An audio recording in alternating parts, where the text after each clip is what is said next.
Okay, so I have copied down the same question that was happening last time when we got disconnected. So we will work out this question first and we'll continue ahead from this point after that. Okay. So just go through the question once more and familiarize yourself with it. We will discuss how to solve this.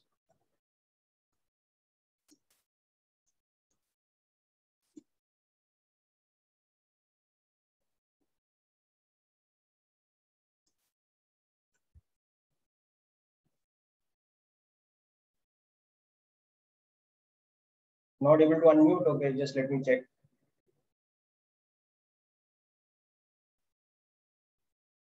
Yeah, now you will be able to unmute yourself. Yes. Yeah.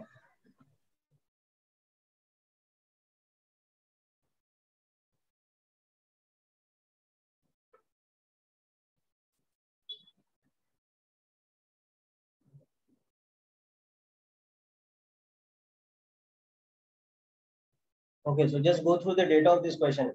So first thing we wanted to do here was convert this heat transfer situation into an equivalent heat circuit, okay, where we treat it as a combination of heat resistors, okay, and instead of electric current, we have the heat current passing through. So the two important points across which we are maintaining the temperature difference is this point A over here, at which we are maintaining a temperature of 150 degrees C by the flame. And this other point B to the right of this conductor here, where we are maintaining 0 degrees C, that point is B. And you can see that we have a single material of K1, which is extended like this, another material of K2 like this, and K3 like this, with the individual lengths given. So first, let's work out the the language of the from the language of the question. The first part was convert the above combination into an equivalent heat circuit, okay, and find the equivalent thermal resistance across the points A and B. Then we'll be able to find the heat current through it and all that. Okay. So as a quick recap, I'll tell you that if you have an isotropic conductor of length L, okay, area of cross section A, and thermal conductivity K for the material, the thermal resistance was given by the formula L upon Ka. Okay. And if we maintain the two ends at temperature T1 and T2, where T1 is greater than T2, then the thermal current or the heat current is equal to the temperature difference divided by the thermal resistance, where this is basically delta Q by delta T in joules per second. Okay. Thermal resistance is in Kelvin per watt.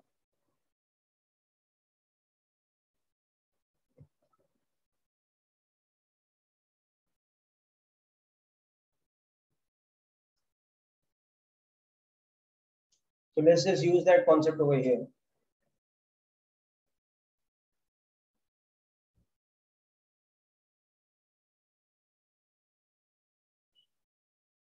So first thing, let's convert this given situation into an equivalent heat circuit. Okay. So this is our point E, which is being maintained at a temperature of 150 degrees C, and this is our point B, let's say, which is being maintained at a temperature of 0 degrees C. So in between, you can see this point here is C. Okay. I have one thermal resistor like this, which I can treat, let's say, as R2. So R2 will be basically this thermal conductor, you can see. So it will be L prime upon K2 into common area of cross section. So L prime is 3 meters, K2 is 400 watts per meter Kelvin, and common area of cross section for all of them is given to us as 2 centimeters square. So 2 into 10 raised power minus 4. So as you can see, this is becoming 3 by 8 into 10 raised power 2 Kelvin per watt. So this is R2. Now similarly, if I label this point here, this point as, let's say, D, okay, and this point is awesome. That's already labeled as D, so we'll label this as something else. So let's say we label this as E. Okay.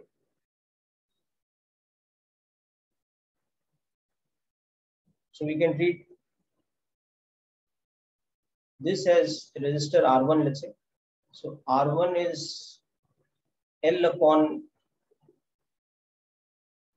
K1A. So L is 4 meters, K1 is 600.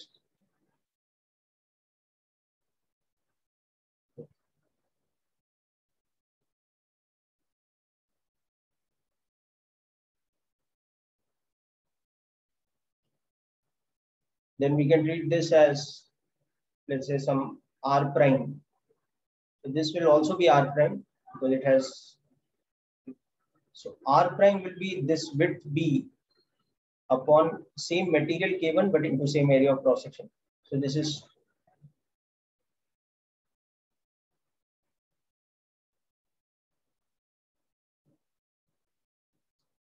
so these are these two R primes, and of course finally in between we also have this resistor. Let's treat this as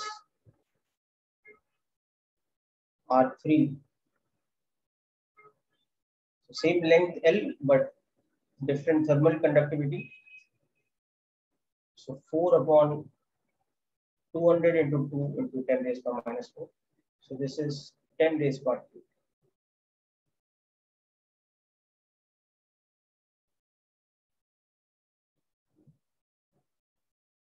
Okay, so this is the first step. Okay. And in this we can see that, you know, from this point, if some heat current, let's say I1 is going like this, and from some here some current I2 is going like this. So then here these two currents will combine and give us I.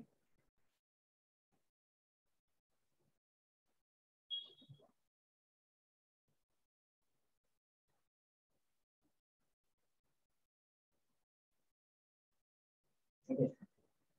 Now next step, what we can do is we can combine this R prime between AD, then R1 between DE, and again R prime between EC as a series combination. Okay. So this whole branch above here, ADEC, this branch will become a single resistor of R prime plus R1 plus R prime.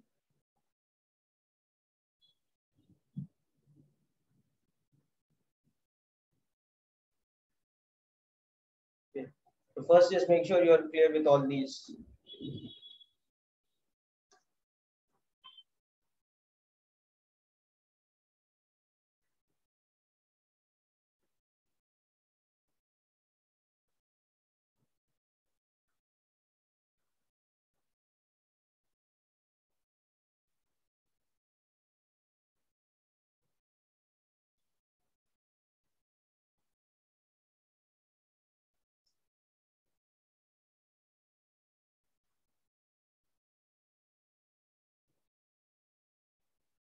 Sir, can you scroll up once? Hmm. Solar punch as in the data of the question, that's here only. Okay. Only additional data that you need is the area of cross section, which is 2 centimeters square. Okay, So all sir. the data over here no, is there in the diagram below. Just add the thing that it is 2 Yes, sir. centimeters Yes. square. The area of cross section is 2 centimeters square. Rest everything you need is there in this diagram.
Okay, so now from here it becomes like an electrical circuit type of problem.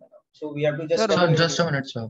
yeah, step by step reduce this. No? So you can see that these branches, okay, R prime between A to D, okay, then R1 which is between D to E, and again R prime but between E and C are in series combination. Okay. So we can take their equivalent resistance as R prime plus R1 plus R prime. So that will make it how much? 4 plus 4, 8 or 7. 1 by 3 plus 1 by 3. So 2 by 3 into 10 raised power 2 Kelvin per watt. So we'll replace those three resistors, the violet colored ones or the purple colored ones, whatever, as one single resistor of 2 by 3 into 10 raised power 2 Kelvin per watt. Then that one will become in parallel with R3, the branch below, that AC wala branch. Okay. And then that will become in series with CB, okay, that R2 resistor. And so that will give us our equivalent resistance. Okay. So this was the first step in the question. We have to make the equivalent circuit. So we've done that. Now next step is we have to find the resistance of the equivalent circuit. So for that, we use that series parallel combination concept and all that.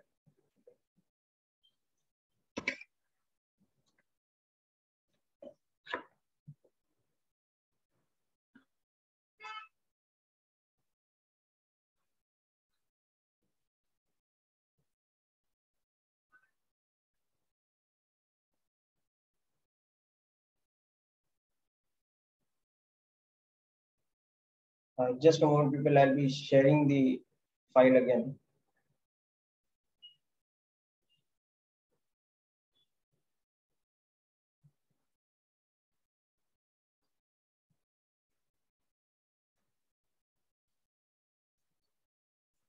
Yeah, just a moment, coming back online.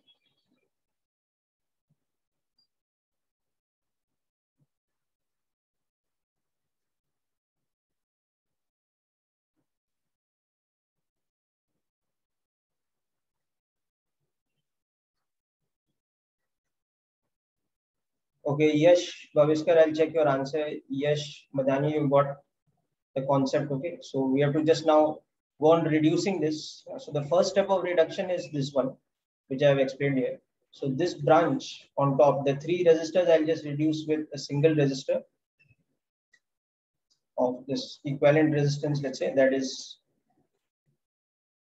2 by 3 into 10 raised power 2. Leave the rest of it the way it is. So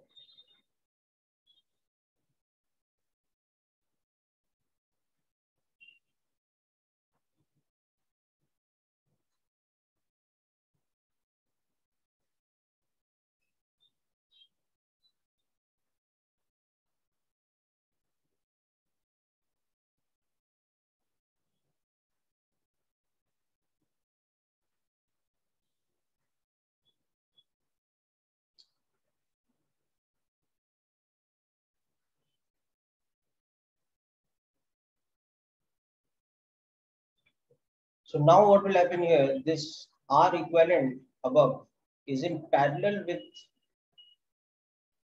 AC. Okay. So that is 2 by 3 into 10 raised power 2 parallel combination with R3, which we had seen as 10 raised power 2. So that will give us, it's an equivalent prime, which is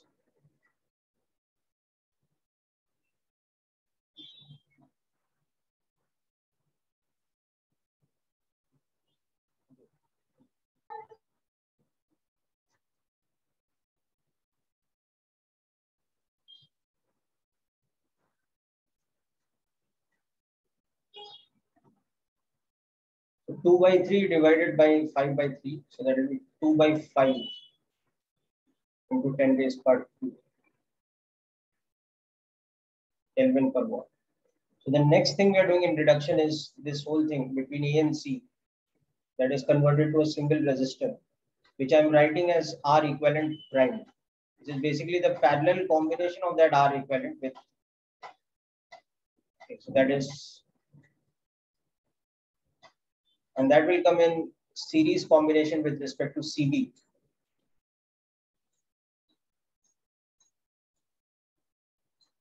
So now we are very close to the final thing. We have to just add these two resistors. So now this current is I only because it's the combined current in these two. So now the equivalent resistance across AB will become R equivalent prime in series with RCB. That is 2 by 5 into 10 raised power 2 plus RCB was how much now? It was R2 now. So that was 3 by 8 into 10 raised power 2. So 2 by 5 plus 3 by 8 into 10 raised power 2. So that will become how much now? 16 plus 15. So 31 by 40 into 10 raised power 2 Kelvin per watt. So this is the equivalent resistance across the combination AB. So finally, I can just replace the whole combination with an equivalent resistance of this much. And knowing these temperatures, I can see.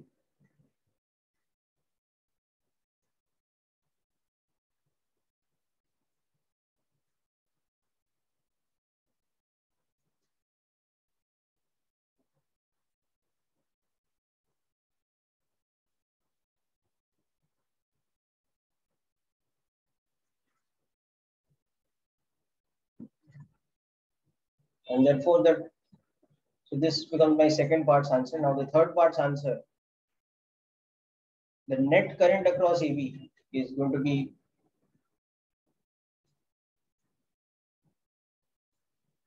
this.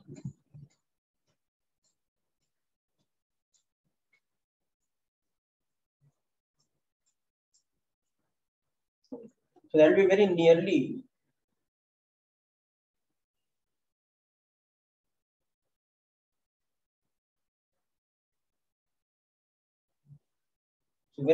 equal to 2 watts, slightly less than 2 watts.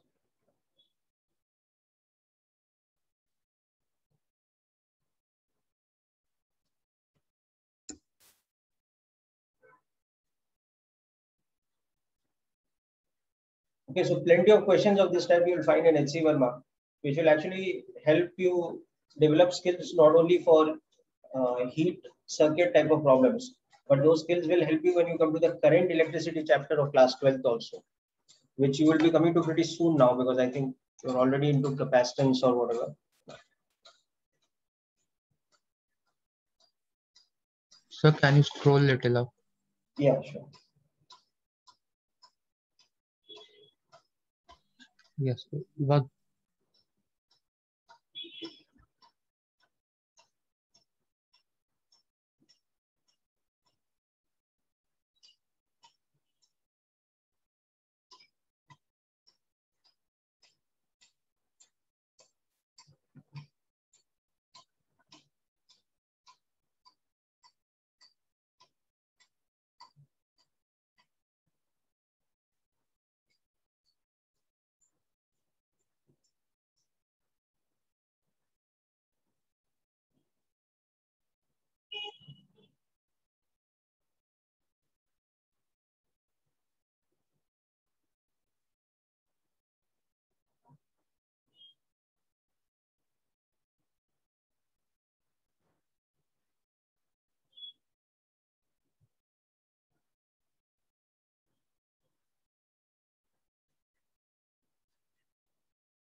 Sir, we have to find TC and TD. So now what we'll do is now for that we again have to apply that relationship across a thermal conductor, but across which conductor we'll apply? For C, you can apply it across this CB conductor. Okay. So you know the temperature at the point B, you know the resistance, You also know this heat current. Okay. Now all we have to do is find the temperature at the point C. Now similarly, how we'll find for the temperature at the point D? Okay, so that we can't in this diagram because actually this point is not D. There is some resistance between A and D. So we have to go to the diagram one above over here. And in this diagram, we have to now understand how much is our I1, how much is our I2 like that. Okay. And from that, we have to understand how much will be the temperature at the point D. Okay. So basically, we will make use of this diagram and the values that we've already got, that the value of I is equal to how much? The value of I is nearly 2 watts or 1.93 watts per meter. Something like that. Okay.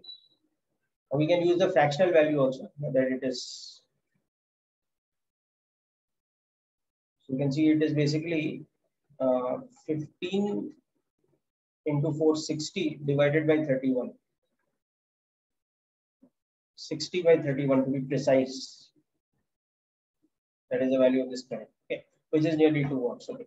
So now we want to find, for example, temperature at the point C. That's the next thing. So come back to this diagram now. Okay. And in this, you apply this concept that across a thermal resistor, temperature difference divided by thermal resistance is equal to current. So for CB, we have the current in that is I, and that is equal to TC minus TB divided by the resistance CB. So TC is unknown, TB is 0, but this resistance is how much? This resistance is 3 by 8 into 10 raised power 2. And on this side, we have I as this thing, 60 by 31. So this will become TC into 8 by 3 into 10 raised power 2. So TC will get now as this 60 into 3 into 10 raised power 2 divided by 8 into 31. So again, we'll see that we can approximate it if we like. Okay. So it will become very approximately 2 into 3 divided by 8 or 3 by 4 into 10 raised power 2 or 75. It will become almost 75 degrees. Okay. Now, once we've got the temperature at the point C, next thing we will do is to find the temperature at the point D. We will use the fact that if you look at AC as a conductor, then the current in it I2 should be equal to the temperature difference divided by this resistance. So I2 will be approximately 150 minus 75 divided by R3. R3 going back up was, I think, 1 into 10 raised power 2. Yeah. So 10 raised power 2. So we can see that I2 will become 1.50, right? 1.5 watts almost. So I2 is 1.5 watts almost. Then I1 is I minus I2. So it's approximately 0.5 watts because I1 was approximately 0.2. And once you got I1, now apply this relation that current is equal to temperature difference divided by thermal resistance for which wire? Now apply it for AD. So I1, the current in AD should be equal to this temperature difference divided by this resistance. So I1 we are seeing is 0.5. This should be equal to 150 minus some unknown temperature of the point D divided by R prime. Now R prime I think was 1 by 3, wasn't it? Or 1 by 6 into 10 raised power 2. From this you can see that 150 minus temperature at D is equal to 0.5 into 100 by 6. Okay. So that is the same thing as 100 divided by 12. So 25 by 3. So temperature at the point D is 150 minus 25 by 3 or approximately 150 minus So approximately 141.67 degrees. This is the temperature at the point. So these type of questions are a bit lengthy and tedious, and you have to get used to doing them not only for the sake of this chapter, but also these type of questions will be very standard in the current electricity chapter later. Okay, so I'll just take you through the solution of this last part. So we wanted to find out the temperature at D and the temperature at C. So this is what we do.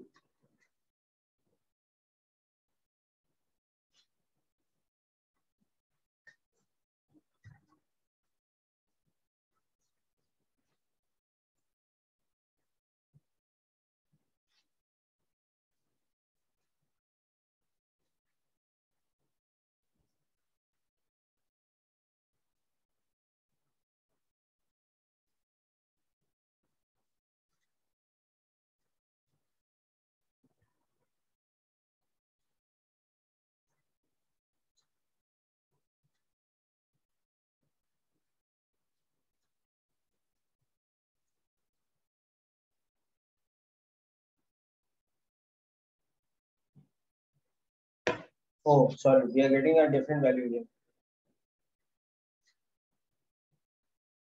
Wait, I made some mistake in the calculation, I think here. TC we have got a 75. Now this is fine, right?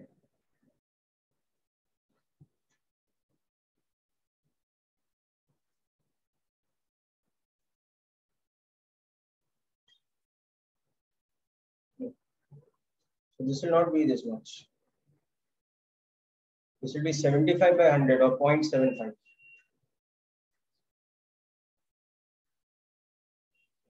So please make a correction here.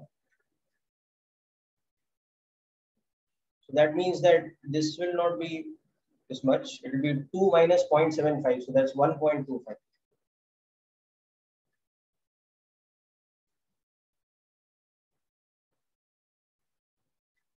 So when we substitute this here,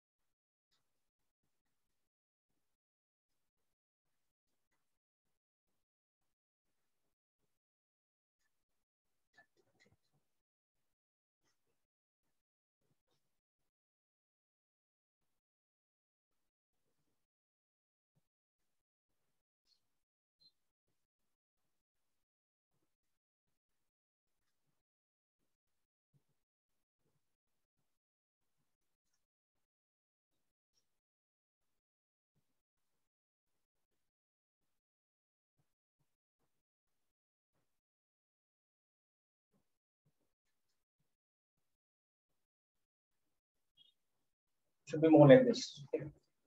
Just check out my calculation once more, but hope the method of solving is clear to all of you.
Chris, which one you are asking? How to find the resistance in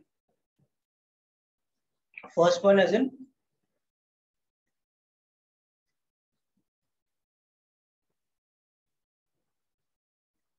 Like these values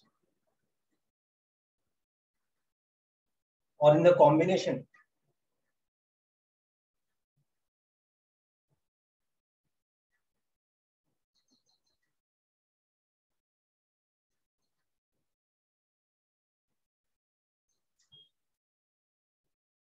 The values, no? See, for a particular metallic rod of given length, area of cross section and thermal conductivity, the formula of thermal resistance is L upon Ke. So that is why each of these rods labeled with the points, the rod between A and C, for example, that is this resistor between A and C. R2 is, sorry, this is between C and B. R2 is the one which is between C and B. You can see its length is L prime, given to us as 3 meters. Its thermal conductivity of that material is 400 watts per meter Kelvin. So in SI unit is this much. And the area of cross section is 2 centimeters square for all of them. So that is 2 into 10 raised power minus 4 meters square in SI unit. So it substituted this one. So that's how we got this R2, which I've labeled as this between C and B. Similarly, R1 is the resistance which I've taken between L upon K1A. So that is between D and E. Sorry, between D and E. Okay. R prime is the resistance between A and D or E and C. Both of them are the same. And finally, R3 is the one which is between A and C. Is it clear now, each of these?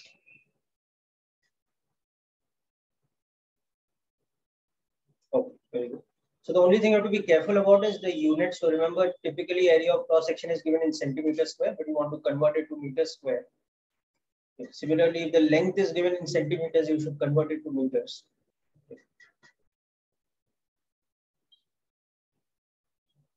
Okay, let's look at another typical type of example. So we have like a perfectly cuboidal metal box, okay, which is made of thin metallic sheets, square metallic sheets which are welded together. Okay, that kind of situation.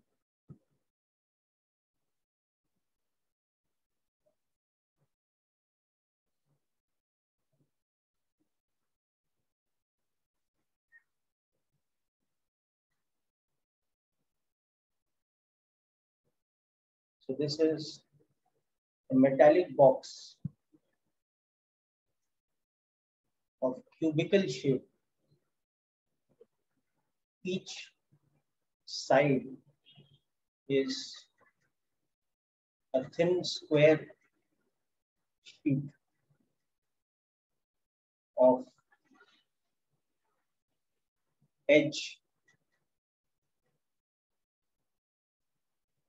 let's say 10 centimeters, and thickness,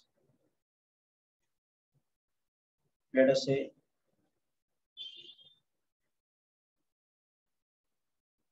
half a centimeter.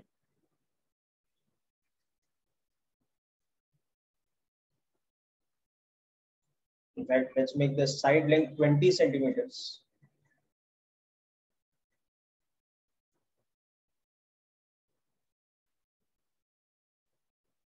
And the thermal conductivity of the metal is given to us as 300 watts per meter.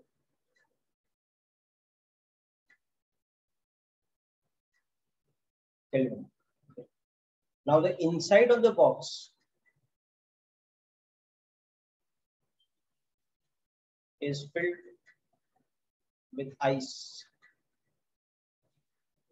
Ice has density of 0.9 gram per cc and latent heat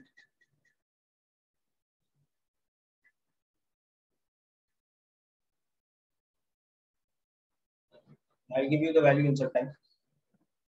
This much. Okay. So it is filled with ice at 0 degrees C. And the outside environmental temperature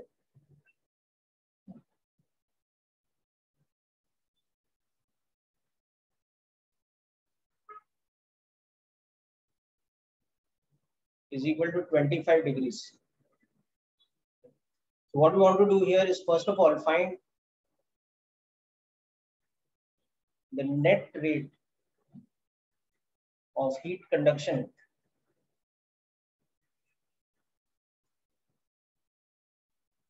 through the metal sides into the box, that is, into the ice inside.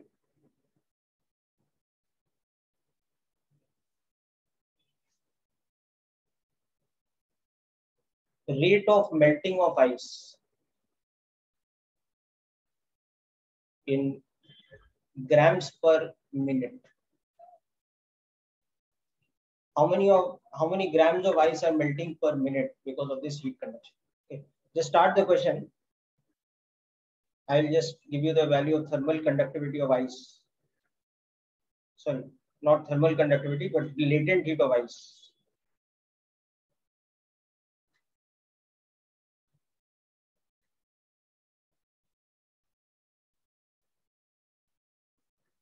So this is approximately 80 calories per gram.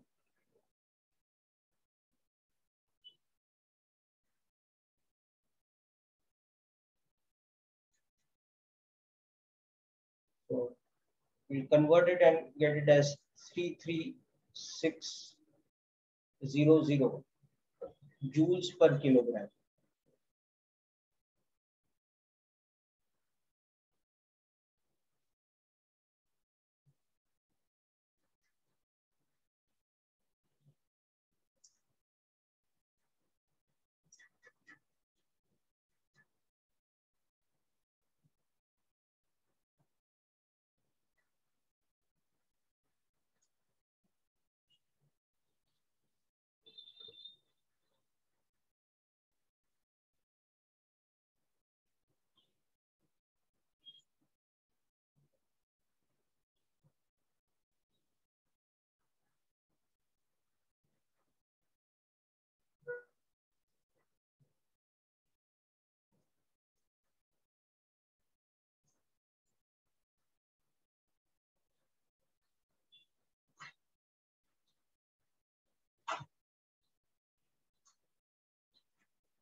Okay, so the first thing we have to understand here is that the direction of heat flow Sir, is from outside to inside. Yes, tell me, beta. Sir, just a minute, please. Yeah. You want time to solve it? Yes. Okay, try it out.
Okay, Yash, how much is the thermal resistance that you're getting of the system?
Okay, so let's verify the solution of this question people have worked out.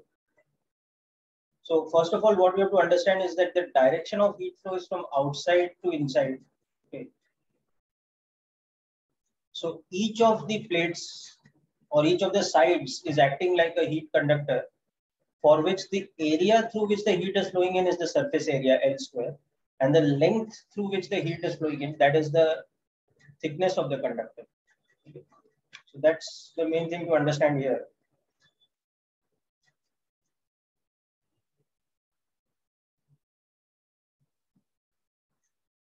So, when you consider this box,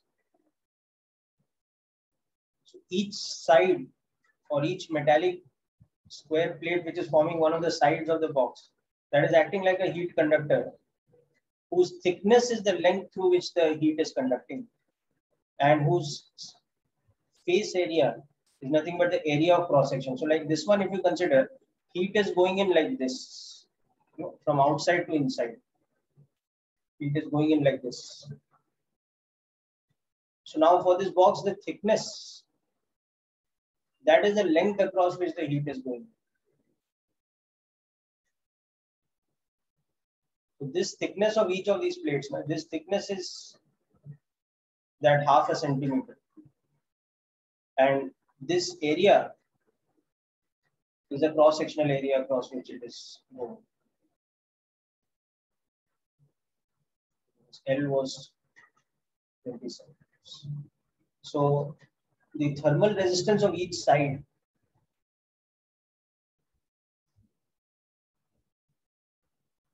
or each face is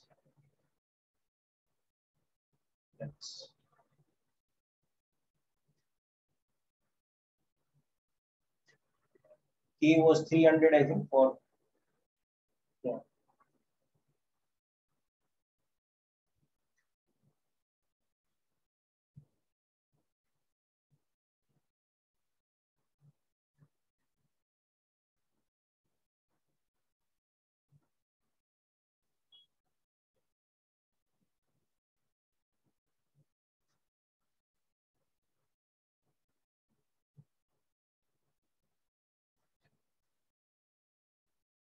This is the thermal resistance for each face. So the net thermal resistance will become 6 such faces which are in parallel.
So per second, 3.6 into 10 raised power 5 joules of heat are conducted. So delta M by delta T, the rate at which mass is melting, will become latent heat of ice into delta Q by delta T, because M is equal to, sorry, 1 by L.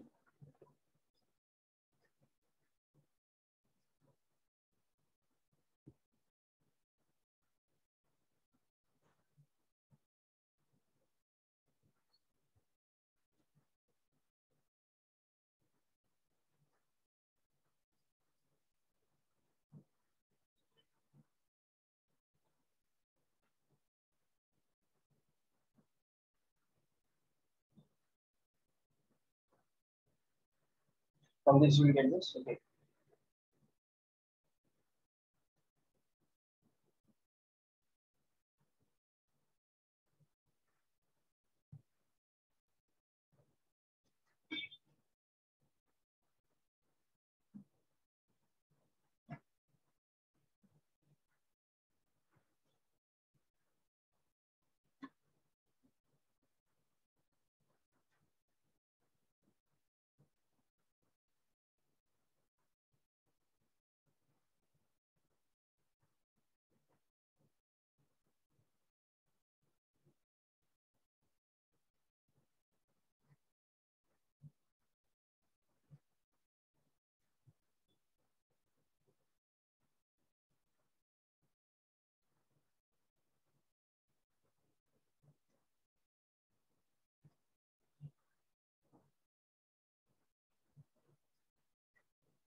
So this is how you convert it into grams per minute.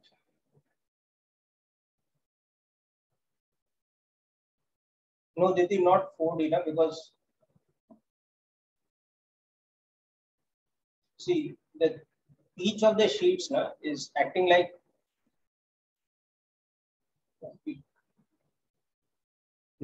this. This thickness is D, and this area is L square.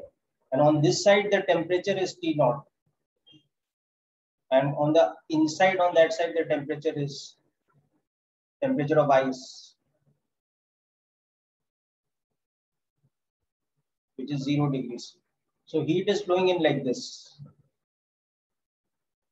So the length of the conductor through which the heat is flowing through is actually this B.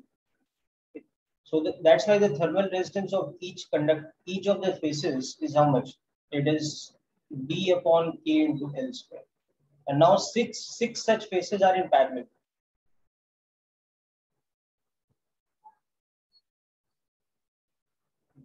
So the equivalent thermal resistance, the net one, becomes each one's divided by 6.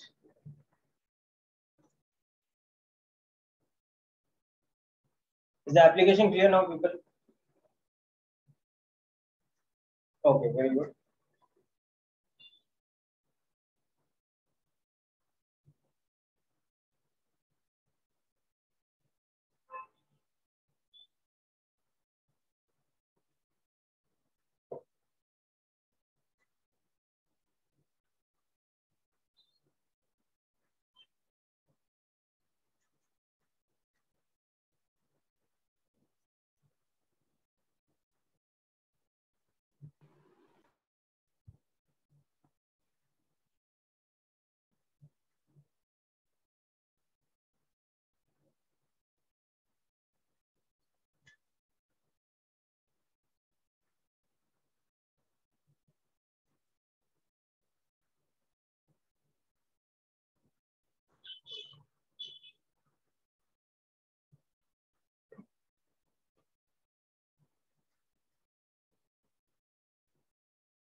Okay, so hope the working out of this question is clear. It's also clear to you why we have taken parallel combination of 6. Yeah, but we don't need the rough circuit diagram because it's actually pretty simple. There are two temperature points. Just a minute, please. The temperature of ice inside Tantresh, yeah, Sir, 1 minute. Yeah, I'll go back to that. Temperature outside is 25 degrees C, and between them there are 6 faces connected. Now, so each of them, if you treat like a thermal resistor, 6 of these are in parallel like this. Okay. Each one has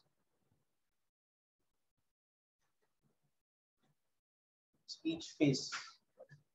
So there's a certain amount of current going through each face. Let's say I.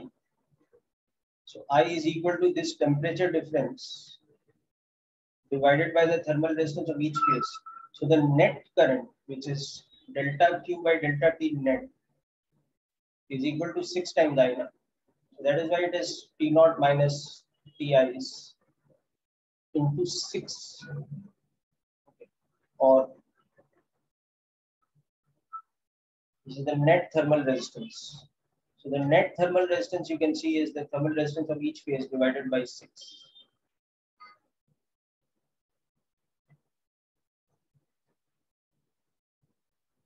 Okay, so Tantresh, this is clear, the circuit diagram method, if you want to convert to.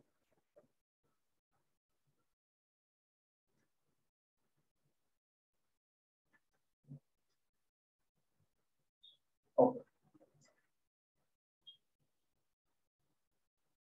So let me know when you finish writing down the calculation part.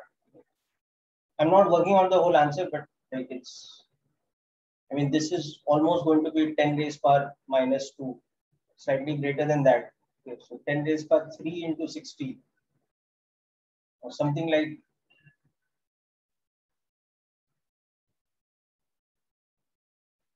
something a little bit greater than 60 kgs per minute.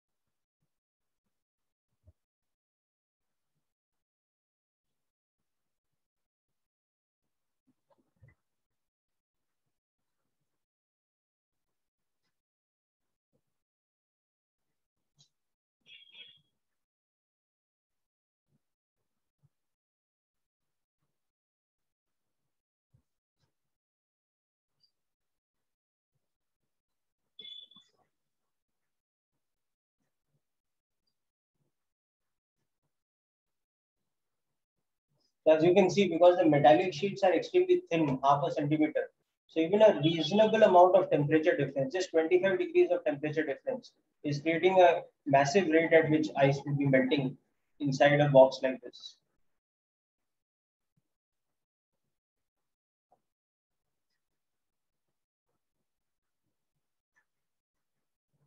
Okay, so this is about the thermal circuit and equivalent resistance type of problems. Now, moving on, we also have situations where we have to calculate the thermal resistance for a type of conductor which is not homogeneous. Okay, that is, it is anisotropic. The material is not uniform or homogeneous.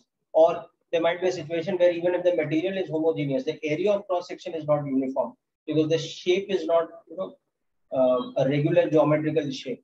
Okay. So in that case, we have to look at application of integration. Okay.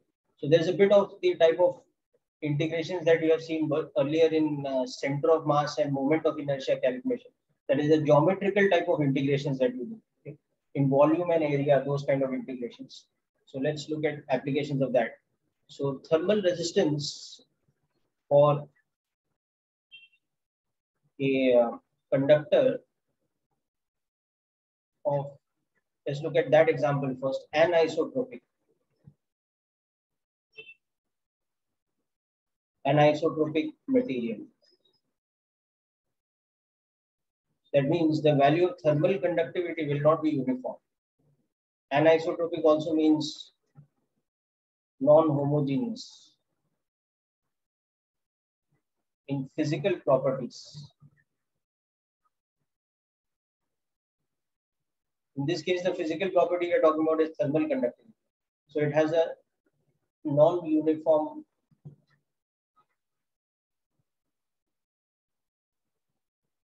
thermal conductivity. So to find the thermal resistance of such a thing, we have to look at application of integration.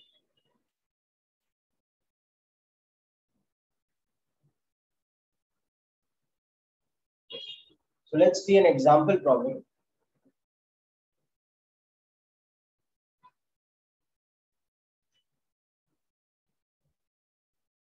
So let's say we are given a situation where we have a metallic cylinder whose area of cross section is uniform. So the shape is very much a geometrically simple shape, but it is not made of isotropic material. So let's say the grade of metal used or the alloy of metal used is not uniform inside.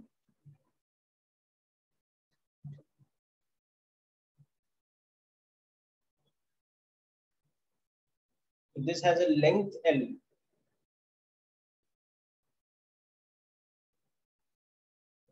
and cross-sectional area A, but inside this, as a function of distance from this end, the thermal conductivity at a point varies, let's say linearly. Okay. So this is a metallic cylinder of anisotropic alloy with length equal to 5 meters, cross-sectional area equal to, let's say, 10 centimeters square, and non-uniform thermal conductivity.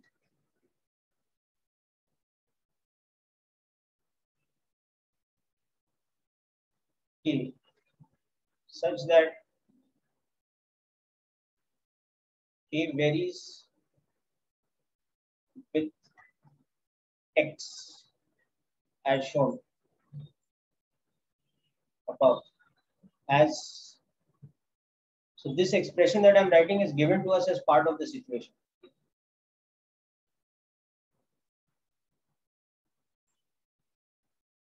So this is given to us.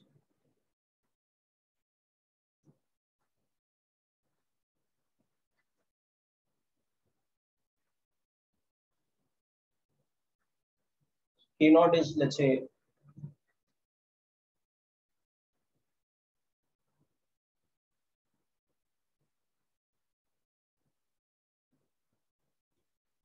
so now, first of all, we want to find the thermal resistance for heat flow along its axis. And secondly, if the faces of the cylinder are kept at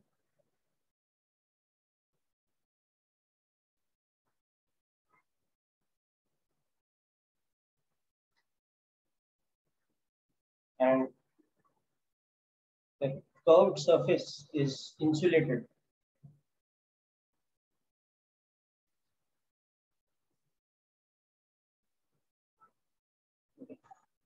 then find the temperature of its midpoint, that is X equal to L by 2 at steady state.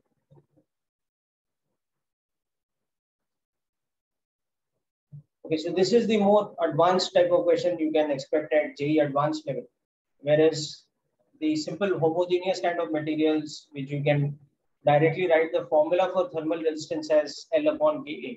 That is more of your JEE mains type of question which you can expect. Anyhow, just try out this question.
Along the axis means along the axis of the cylinder, beta. The heat is flowing in this direction. If this is a cylinder, this is the symmetry axis of the cylinder.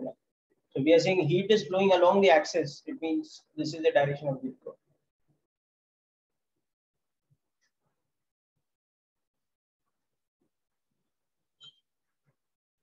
Okay, so you must have figured out by now that we'll have to use integration where we'll slice the cylinder into thin discs, because the heat flow is happening along the axis. So let's say at a distance x like this,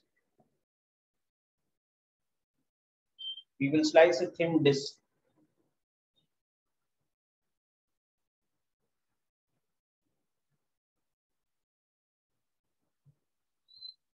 Of thickness dx like this, right? And first we'll calculate the thermal resistance for that section. And then all these discs are in series combination with each other as heat is flowing along the axis. So we have to sum up the thermal resistance of each of these discs. So this is a thin disc of area A, but thickness dx. So for heat flowing in this direction, the thermal resistance of this thin disc is this.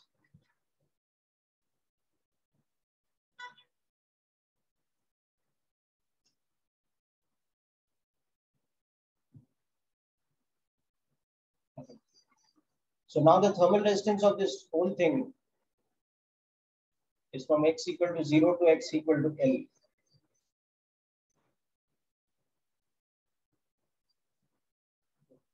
So this is summation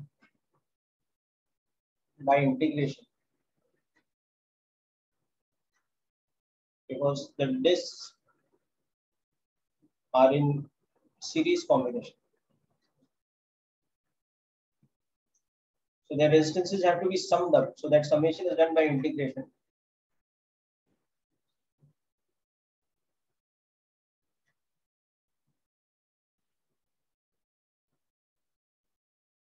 So the equivalent thermal resistance will come from the solving of this integral. I want all of you to be able to work out this integral yourself. You have seen these type of integrations both in basic calculus before as well as in applications like center of mass chapter or moment of inertia section.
Okay, so hope you got the answer. You'll get that ln type of integration.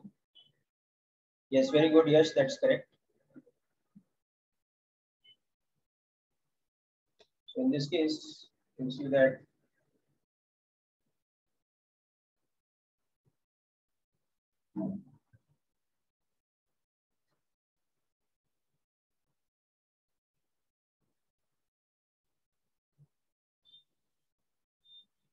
it should become the limits because integration of dx by x is ln x plus c.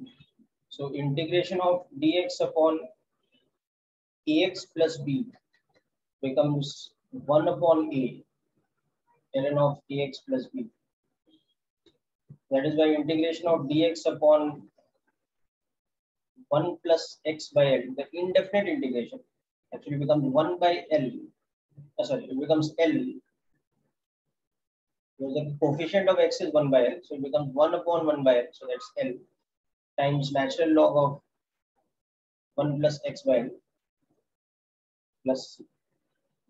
When you put that limit here,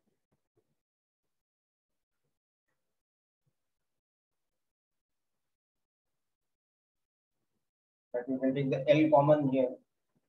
So you get ln 2 minus ln 1, which is ln 2.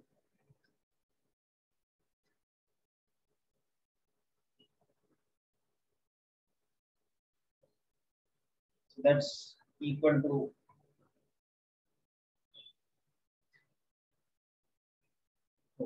because ln 2 is approximately 0.693.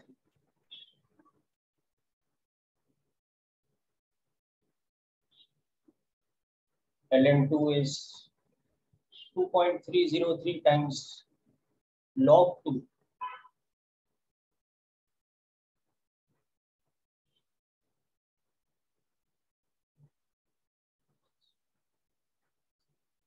Anyhow, so this is our expression for the thermal resistance. So you can substitute the values and from that you can get this. Now about the temperature of the midpoint, we'll use a small trick for solving it.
Okay, now let's see how we'll calculate the temperature of the midpoint.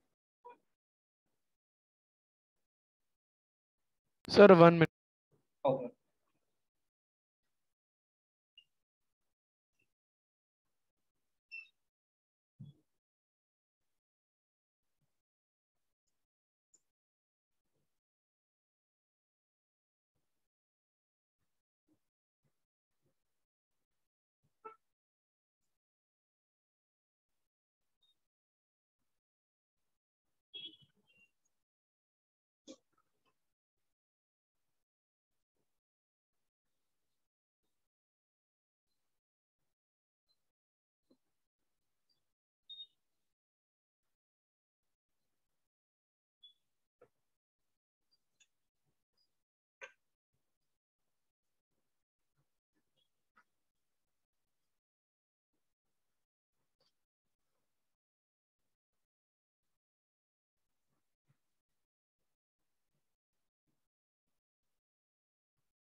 Okay, done.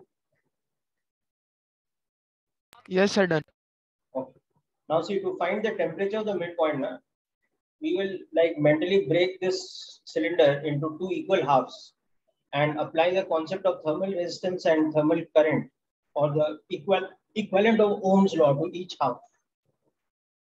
It's like this whole cylinder. Imagine that breaking it into two halves like this, L by 2, L by 2. Now, if this end is kept at T1, this end is kept at T2, which was, I think, 150, and the other side was kept at minus 30, right? Yeah.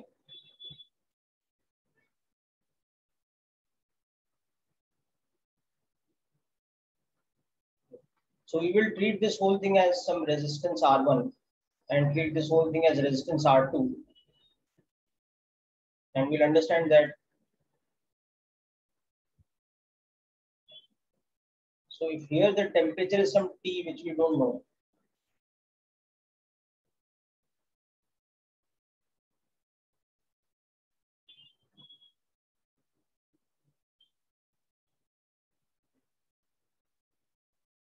Now we can see that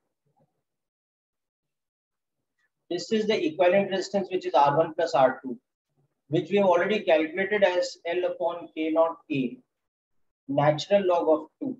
This we already did earlier.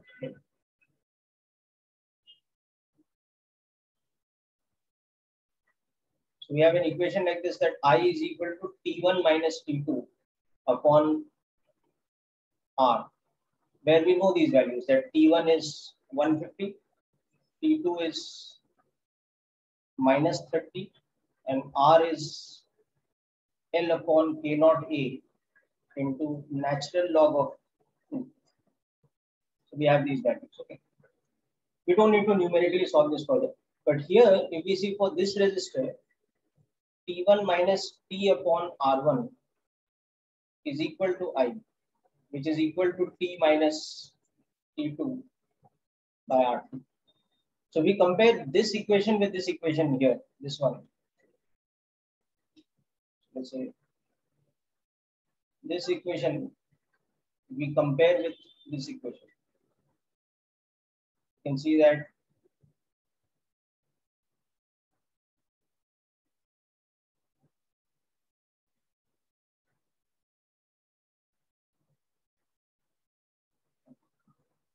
So now if I want to find out T, I'll start by finding out how much this R1 is. Now R1 will come from that same kind of integration. Okay. But we have to only go from x equal to 0 to x equal to L by 2 to get R1. So R1 is going to be integration of dx upon AA from x equal to 0 to x equal to L by 2.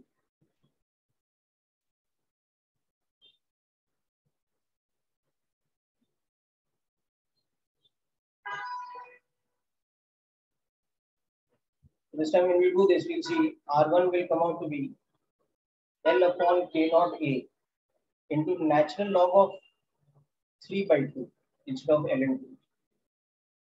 Now we'll substitute this here and we'll get that T1 minus T upon R1, which is L upon K naught A ln 3 by 2 is equal to T1 minus T2 upon R, which is L upon K naught A into natural log of 2. So we will get this relation now that 150 minus this unknown temperature upon ln of 3 by 2 is equal to 150 minus of minus 30 divided by ln 2, cancelling of the common terms and all. So we will get like this, that 150 minus T is equal to ln 3 by 2 divided by ln 2 into 180. And from this we can find out T. Now how to get that factor of ln 3 by 2 divided by ln 2? This can be written as log to the base 10 of 3 by 2 divided by log to the base 10 of 2. And that is nothing but log 3 minus log 2 divided by log 2.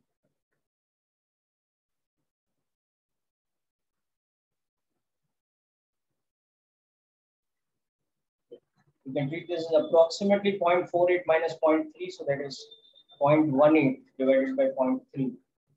So that's approximately 0.6.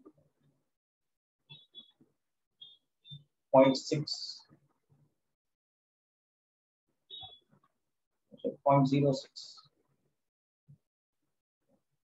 So this term is approximately this.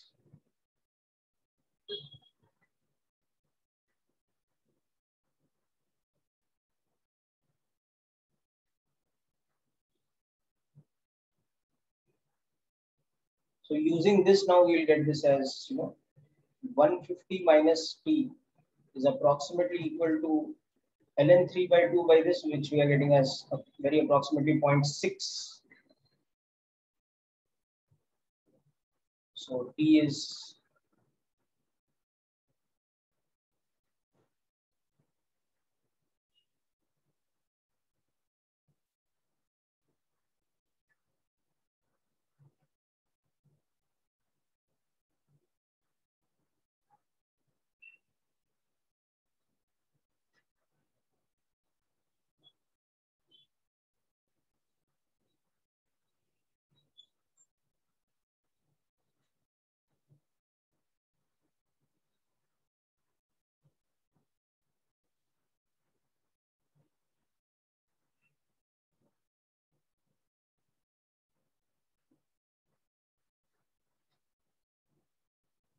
so these are few examples of your JEE advanced type of questions involving thermal conduction, which is why it's an important part of heat and thermodynamics.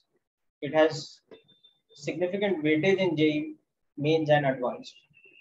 It's not like calorimetry or thermal expansion, which hardly has any weightage because it's directly formula based.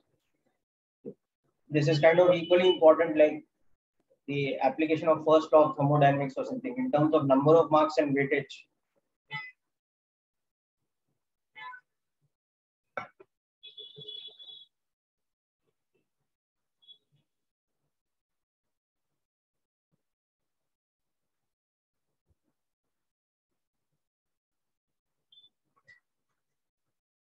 So Krish, we can't do it that way, na? Because what is happening, K is not isotropic. So temperature gradient is not uniform over here. You understood the point, na? That temperature gradient being uniform in steady state, that is a statement subject to the condition that we are dealing with the isotropic conductor, which has uniform value of K.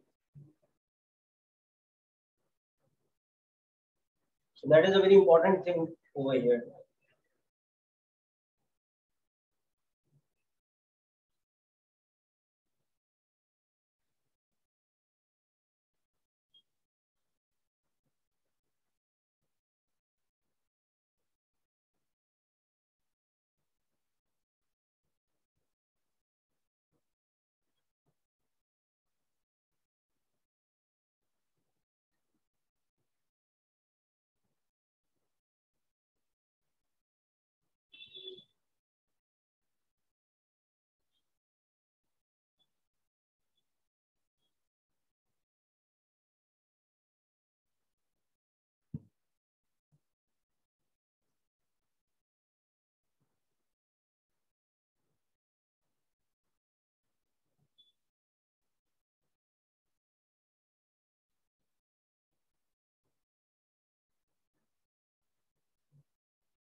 So can you please scroll up little? Scroll up. Okay.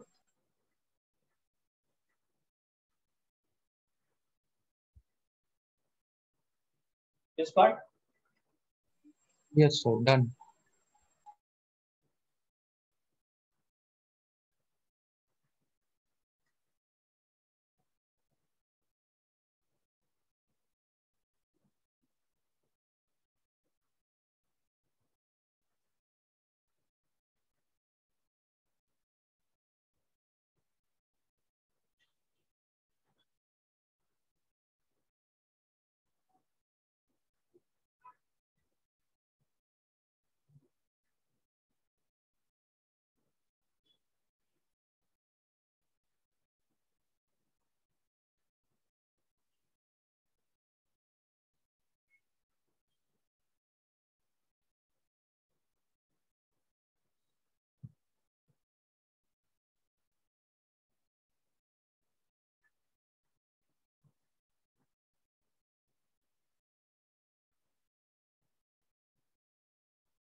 Okay, so people hope this is done. Yes sir, नीचे वाला बाकी. Okay.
Sir, should we leave if done? Yeah, so with this we complete thermal conduction. Okay, people. So next lecture we will start with radiation, which is the last part of heat transfer, and we should be able to complete radiation mostly in one lecture. And after that we will have one lecture for the discussion of doubts and questions, during which if there's anything pending from before in thermodynamics, etc., you can discuss those questions also. Okay, and next topic after heat and thermodynamics doubts and everything is done will be this thing, fluid mechanics. Okay, so hydrostatics and hydrodynamics, those are the two parts of fluid mechanics which we'll be studying next. So that's it for today's session, people. Wish you all the best. Sir, just a minute. Writing that last one. Yeah. Bye, sir. Thank you, sir. Okay. Tej, which chapter you are referring to? Third chapter of thermodynamics?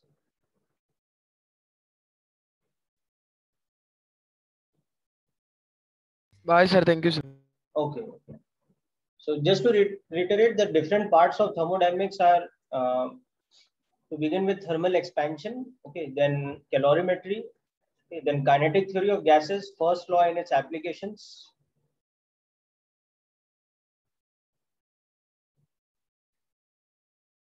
So you mean for doubts? Yeah. So we can discuss the doubts of any questions in calorimetry. I mean, very few questions anyway are there in calorimetry. You can send to me the doubts in WhatsApp also. I'll help you out with those questions. Okay. So anyhow, next lecture we will complete radiation, and the following lecture after that we'll keep for doubts and discussions. So in that, anything remaining from calorimetry or before also you can cover up. Okay. Sir. Okay, so that's it for today's session. People, Sir. Yeah. Tell me, beta.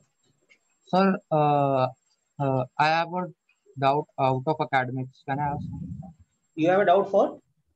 Out of academics, means not related to study. Not related to academics. Okay, yeah, tell me. Sir, I had read an article about a planet which was nearly 90 light years away from Earth. Yeah. Sir, so does that mean that actually that planet was at that particular position 180 years ago? How many light years you said? 90 light years. Yes, 90. So it is at that position 90 years back, no? Because light takes 90 years to travel. So, but 90 years to go and to come. Okay, so from there for the so see, if you are seeing that through a telescope or a radio telescope or whatever, you are receiving electromagnetic radiation from that planet, whether it is in visible light spectrum or in, like, X-ray spectrography or whatever, right? Or even cosmic rays, if you are receiving from that solar system, and through that you are imaging that particular planet. Whatever is happening, the rays are going at the speed of light because they're electromagnetic waves, and nothing is faster than that. Okay, so that means whatever information you have from that planet, whatever signal you are receiving from it, in terms of the visual signal by telescope or radio signal by radio telescope or whatever, that is taking 90 years to travel. So what you are seeing is 90 years back in time. Understood? Yeah, sir, that so the star which is nearest to Earth, Proxima Centauri, that is nearly 4.24 light years away. So whenever we see that star, it was actually at that position 4.24 years ago. Yes. Okay. And sir, this 90 light years or 100 light years is a very small distance as far as the universe is concerned. No, within our galaxy only, there are solar systems which are like up to like 1,000 light years away also. Okay. And within the universe, like if you look at the nearest galaxies near the Milky Way, or even the outer reaches of the Milky Way, they are like literally millions of light years. So you are seeing back million years in time. The sun itself, our own sun, is 8 light minutes away. So that means when we see the sun, we are seeing back in time by 8 minutes. By 8 minutes. So we don't know what is happening just now. It's whatever we are seeing is 8 minutes coming late to us, in terms of time. Yeah. Sir, then what about the star which is farthest from Earth, nearly 5 billion light years away, Icarus? Yeah. How do we know about that? We don't know. No? That is the thing. That is the thing which is interesting about the universe. We don't know what is happening right now, ever, when we look back. We only know what is happening according to the distance. So that far back in time. Sir, is teleportation possible? Not in my knowledge, but this is all part of fiction. Okay. Teleportation is not something that has been done in scientific, like in scientific method yet. There is only a hypothetical way of doing it, but there is no way to prove whether it can happen also or not.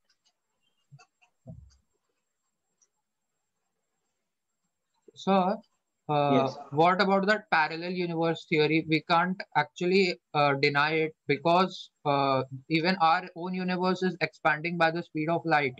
So that Parallel universe theory is like there is a proof that it is possible, but there is no proof that it is impossible. Deja vu and all those concepts connected. No, deja vu is not connected to that, beta. Deja vu is more like a physiological thing, which is based on subconscious. Okay. No, it is not like that. If you feel that this incident has happened to me before also, so that is nothing to do with parallel. That is nothing to do with parallel universe, beta. That is to do with the this thing. Your circuits are misfiring in your brain, so they're giving you an illusion. Or maybe there is something like that which has happened, which is in your subconscious memory. It's not in your immediate memory. So you're not able to recall it, but your subconscious is giving you some indication that something like that has happened. Okay. And even the whole thing of deja vu, like there is no way of scientifically proving it or scientifically measuring it through analysis of brain waves and all that. It's a hypothetical thing. It's part of fiction that way. So, but on some foreign news channel, I had seen about a report which they were showing, in which they were showing a man's face, and they were telling that when a survey was done in some particular country, nearly 55 to 60% of people acknowledged the fact that they had seen that man in their dream. So how is that possible?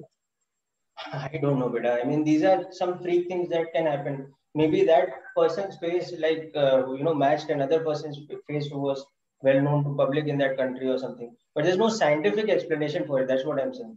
There are many things, beta, that we see in the world which are scientifically not explained. But that doesn't mean that there is some magic or some other explanation behind it. It just means that our method of measurements and our scientific knowledge, and more importantly, our technology is not advanced enough to make measurements related to those things. In future, when there will be technology for that, there will be a way to measure it. You understanding the point? Yes, sir. Sir, and also a theory was given that if the faces of all the human beings on Earth is combined, then that particular face might be formed. It might be better, but these are all like things which are based on research that has yet to be concluded, right? So think there are possibilities.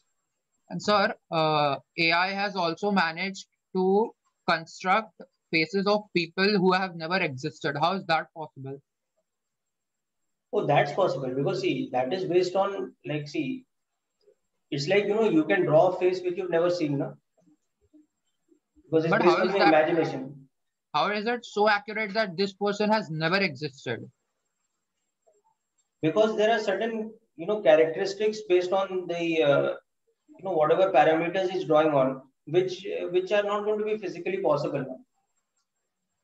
It's a very simple thing. I tell you, if you draw a face which has the left and right eye, which is 100% symmetric, you understanding my point? Yeah, it's 100% symmetric. Then it's very, very unlikely that there ever have been a face which is exactly like that, because there will always be in the natural process of life growth, in the natural process of how tissues evolve and your face evolves over time. It's 100% like impossible that your left eye and your right eye in shape and size and color and everything will be 100% symmetrical. You're understanding the point? I'm just giving one example, but So I don't know what parameters on which that particular drawing you are saying has been made by AI, but must be something like this that certain considerations have been taken, which are based on known facts that this is not possible in the construction of a face. So have you heard about that Hyperloop? Yes, I've heard about Hyperloop transportation. Yes. So it is that it is being constructed in India, means it will get start something. What is yes, there has been a proposal to start it. Like I don't know how much it is, how far it has reached. But if it happens, definitely like it will be the next stage in public transportation. And sir, did you hear about that activist group Anonymous? They were threatening Elon Musk that he has means altered Bitcoin according to his needs via his tweets and all. Yeah, I saw something of that on the internet. Yes. So it wasn't real because Elon Musk tweeted back with some meme and means which was indirectly trying to prove that it was a fake threat, not by actually that anonymous group. Maybe I don't know better because I don't really follow cryptocurrency trends that much. So I'm not an expert to ask about this thing. Okay. Okay. So Okay. Chalo, I have to move on towards another lecture, beta. Okay, we'll continue Okay. this discussion at another time. Okay. Okay, sir. Thank you. Okay. Bye, sir. Bye. Bye.